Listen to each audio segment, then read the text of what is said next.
Bien, en este video vamos a hablar acerca de la teoría del movimiento semiparabólico. Entonces,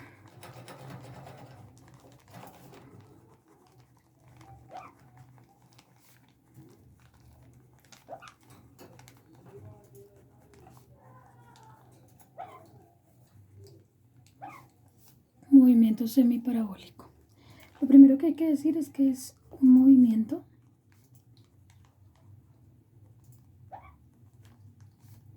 en dos dimensiones.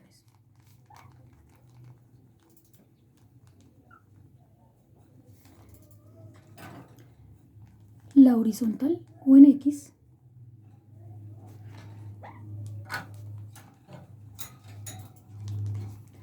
y la vertical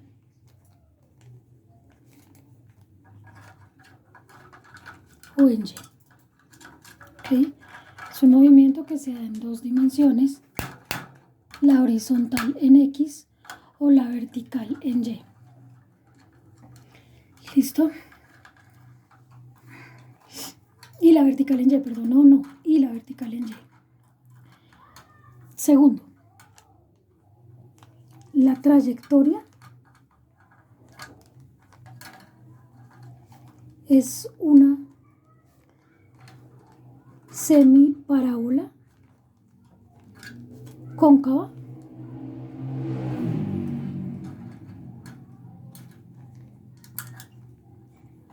hacia abajo. La trayectoria es una semiparábola cóncava hacia abajo. ¿Ok? Tercero, ya hablando de la independencia de los movimientos que integran o componen un movimiento semiparabólico, empecemos a hablar del movimiento horizontal. Entonces, el movimiento horizontal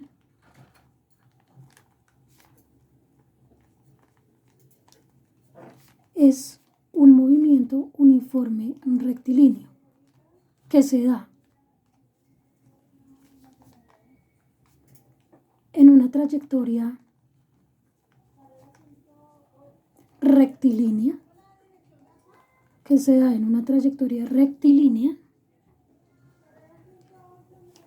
y con velocidad constante.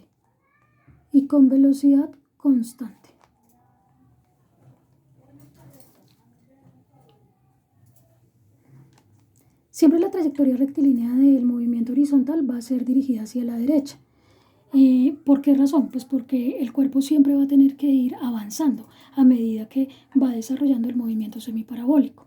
Entonces, al ser un movimiento uniforme rectilíneo, el que caracteriza la componente horizontal del movimiento semiparabólico, no hay aceleración. La aceleración sería cero, dado que la velocidad se mantiene en el mismo valor numérico o constante. Las ecuaciones de este movimiento horizontal son: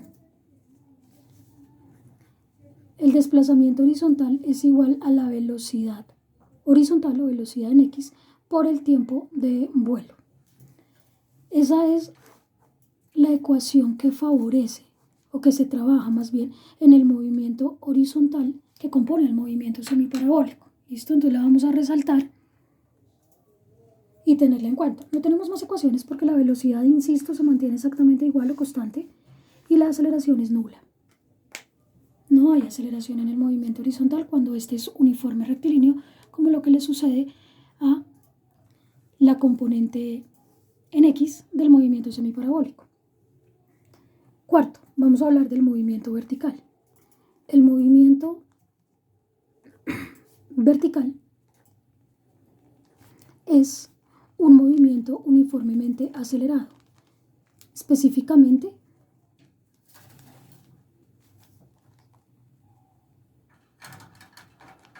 una caída libre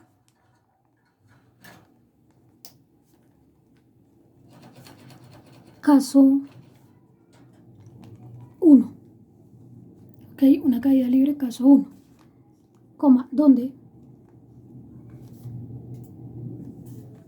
la aceleración es la gravedad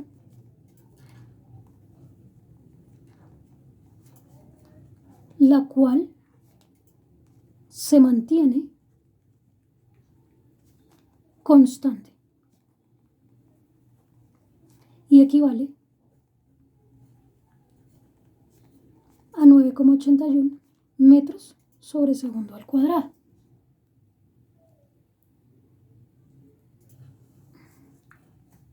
A medida que el cuerpo cae, aumenta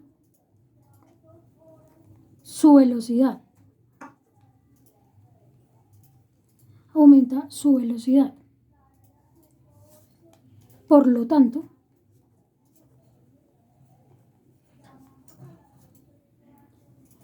a medida que el cuerpo cae, aumenta su velocidad. Por lo tanto, la aceleración será positiva. Y del valor que ya he nombrado, 9,81 metros por segundo al cuadrado.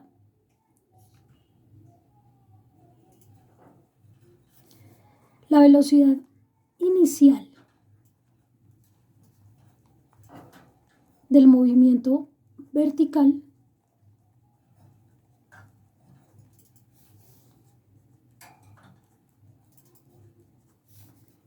es cero, pues el cuerpo parte del reposo.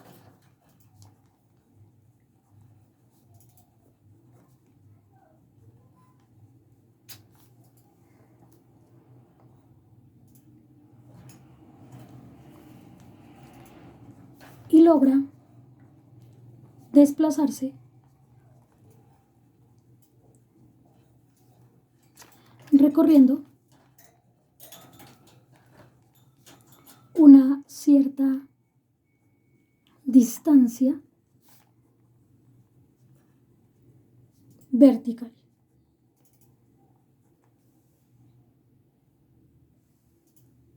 Durante su caída o durante la caída. Cuando hablamos del movimiento vertical que compone el movimiento semiparabólico, tenemos el cuerpo y el cuerpo lo que hace es descender o caer hacia el suelo. Cuando el cuerpo cae hacia el suelo, hay que tener en cuenta que la velocidad inicial con la que se suelta es 0 metros por segundo, es decir, el cuerpo parte del reposo. Pero a medida que va bajando, que va cayendo, va a aumentar la velocidad, aumenta la velocidad. En ese orden de ideas, al aumentar la velocidad, tenemos un movimiento acelerado. Un movimiento que será acelerado con una aceleración que va dirigida verticalmente hacia abajo y se llama la gravedad. Esa aceleración ya sabemos que la tomaremos positiva y del valor de 9,81 metros por segundo al cuadrado, positivo. Bien, cuando la partícula logra llegar al piso, antes de quedarse quieta, lo impacta el suelo con una cierta velocidad. Esa velocidad final con la que llega al cuerpo es mayor a la velocidad inicial con la que éste se ha soltado. Y es natural, porque si la velocidad inicial era cero porque partió del reposo, pues a medida que cae aumenta la velocidad, no puede llegar al suelo con la misma velocidad de cero. Tiene que llegar con una velocidad superior, ¿cierto? O más grande que esa inicial. Listo. Es natural que mientras el cuerpo va cayendo, pues tiene que hacer un recorrido vertical. Ese recorrido vertical o desplazamiento vertical, que es lo que recorre mientras cae, se llama un desplazamiento delta de y. ¿Okay? Y también es natural que le tome un tiempo, ¿cierto?, hacer ese descenso. El tiempo inicial que tenía cuando fue soltado no será el mismo tiempo final cuando ya llegue al suelo. Es decir, va a pasar un lapso de tiempo o esta caída va a tener una duración que será el tiempo de vuelo o el tiempo que dura en el aire la partícula. ¿Listo? Bien. Las ecuaciones son para este movimiento vertical. Delta de y igual a gravedad por el tiempo de vuelo al cuadrado sobre 2. La otra ecuación que manejaríamos acá es velocidad final en y es igual a la gravedad por el tiempo de vuelo.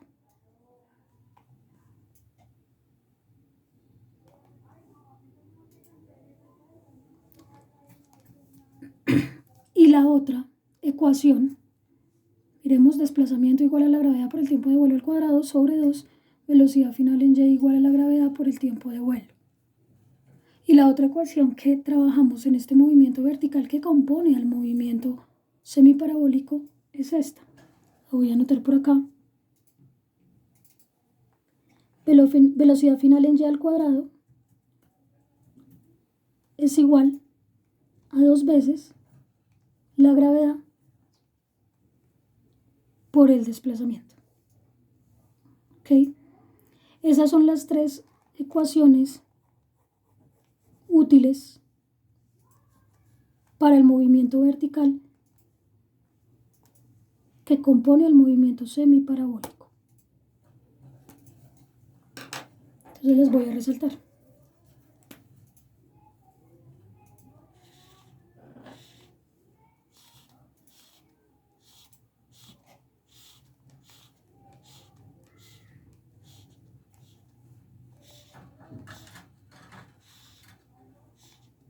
Listo. Ok. Voy a mostrar ahora cómo es la trayectoria y vamos a hablar entonces de las diferentes variables, pero señaladas de una vez ya en el dibujo de trayectoria o esquema del movimiento semiparabólico para que nos podamos ubicar un poco, ¿sí? Bien. La trayectoria de estos movimientos semiparabólicos, chicos, es esta. La semiparábola, una curva a la mitad, cóncava hacia abajo, donde tenemos un referente que es el suelo.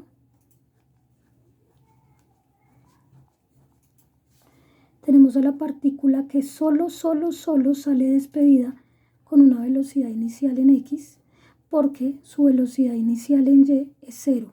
Recuerde que verticalmente la partícula es un caso 1, donde se suelta partiendo del reposo. Por eso la velocidad inicial en Y es 0. Pero la velocidad en X pues sí la tiene, porque tiene que ser empujada horizontalmente con una cierta velocidad. Este es el desplazamiento vertical, o la distancia vertical que tendrá que recorrer mientras baja. Naturalmente, si vemos esto, la partícula tendrá que avanzar y también descender. Eso quiere decir entonces que al avanzar hacia la derecha describe un movimiento horizontal y al descender describe un movimiento vertical. Sabemos que el de la derecha es un movimiento uniforme rectilíneo donde la velocidad se mantiene constante, no hay aceleración. Y siempre va a estar dirigiéndose hacia la derecha porque siempre va a estar avanzando durante todo el tiempo que le toma estar en el aire hasta llegar al suelo. Mientras que verticalmente lo único que va a hacer siempre es descender, caer, bajar, ¿cierto? Pero este movimiento vertical es un movimiento acelerado, es una caída libre caso 1, donde el cuerpo parte inicialmente en Y del reposo y a medida que va descendiendo o que va cayendo aumenta su velocidad, acelerando por aceleración de la gravedad, una aceleración positiva de 9,81 metros por segundo al cuadrado. Sabemos que cuando la partícula llega al suelo, pues obviamente ha logrado recorrer desde ese punto de partida una cierta distancia horizontal. Esa distancia horizontal que ha recorrido sería ese desplazamiento delta de x, cuya ecuación ya precisé en la hoja anterior. Esta sería esa distancia horizontal o desplazamiento en x recorrida por la partícula mientras avanza. ¿Listo? Cuando el cuerpo llega al suelo, llega con una velocidad final que es esta, ojo, porque ahí vienen las otras adiciones de este movimiento. Esta velocidad final es una velocidad final inclinada, lo que quiere decir que al ser diagonal, pues tiene componentes. Vamos, a dibujar sus componentes. La componente de la velocidad final en X es esta, que va hacia la derecha, y la componente de la velocidad final en Y es esta, que va hacia abajo.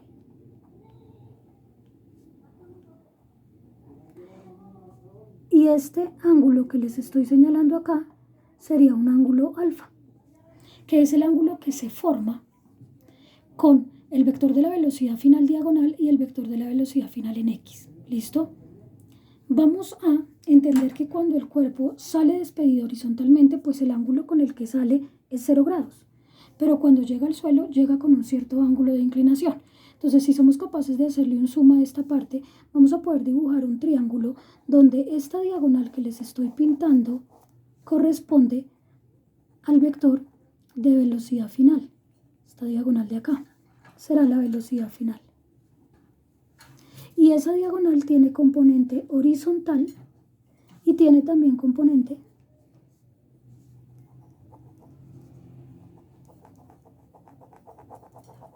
vertical.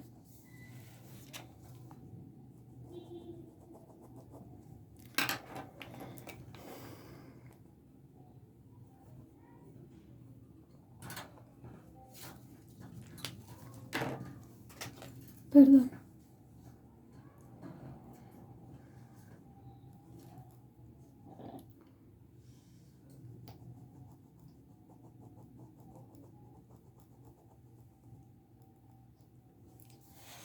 Tiene componente horizontal que sería la velocidad final en X. Y tiene un componente vertical, pues es que ahí se me rompió la hoja, entonces no se ve muy bien, que sería la velocidad final en Y. ¿Ok? Listo.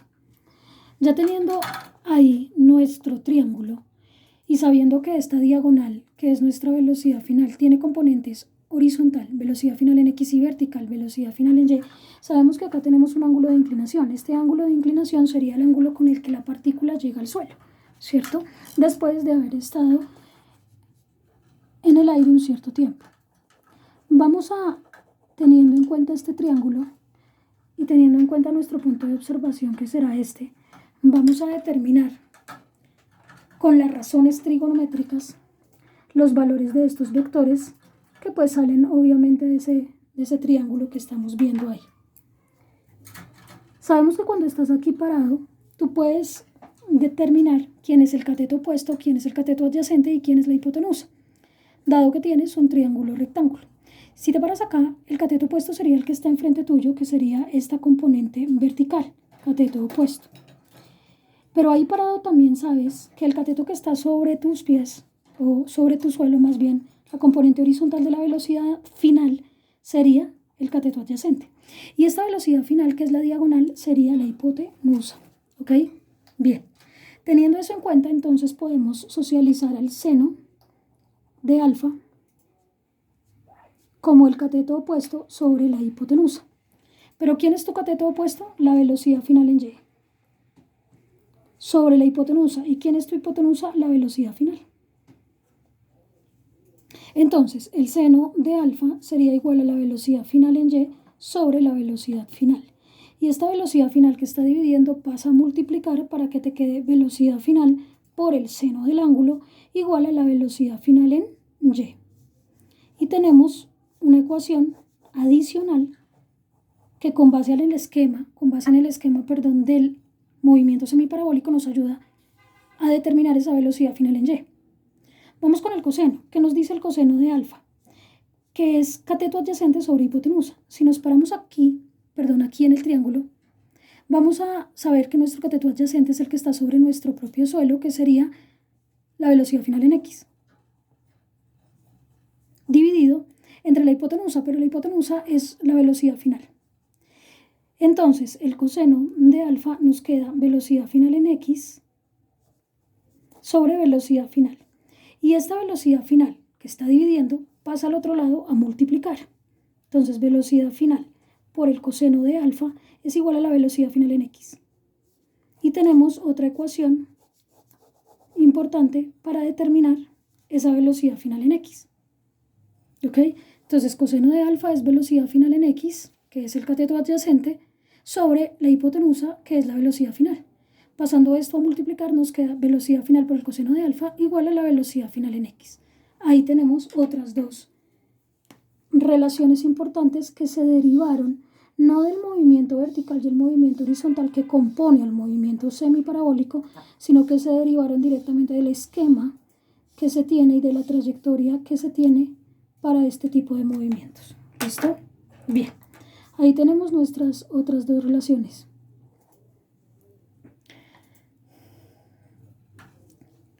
Ahora hablemos del ángulo. Si nos llegaran a preguntar por ese ángulo, ¿cómo lo hallamos?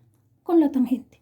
La tangente de alfa es el cateto opuesto sobre el cateto adyacente. Si sigues parado aquí en tu triángulo rectángulo, ¿cuál es el cateto opuesto? La velocidad final en Y. ¿Cuál es el cateto adyacente?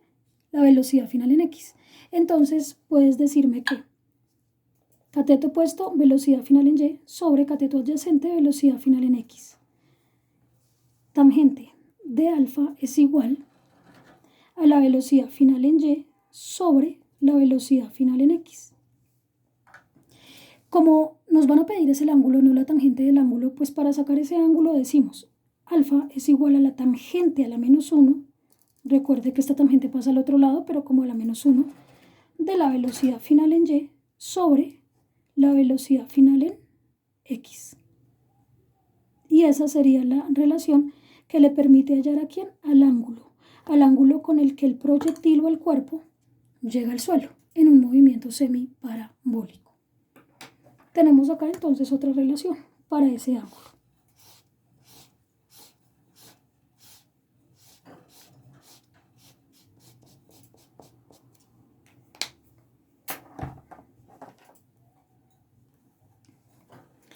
Ahora, en el caso en el que nosotros no seamos conocedores de ese ángulo, fíjese que este triángulo rectángulo también se somete a que por teorema de Pitágoras nosotros podamos hallar las componentes, ¿cierto?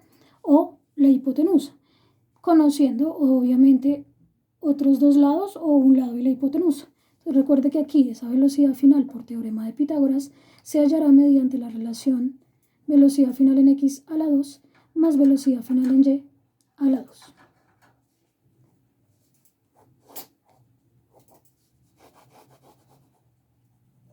Otra relación que nos ayudará en el caso de necesitarla.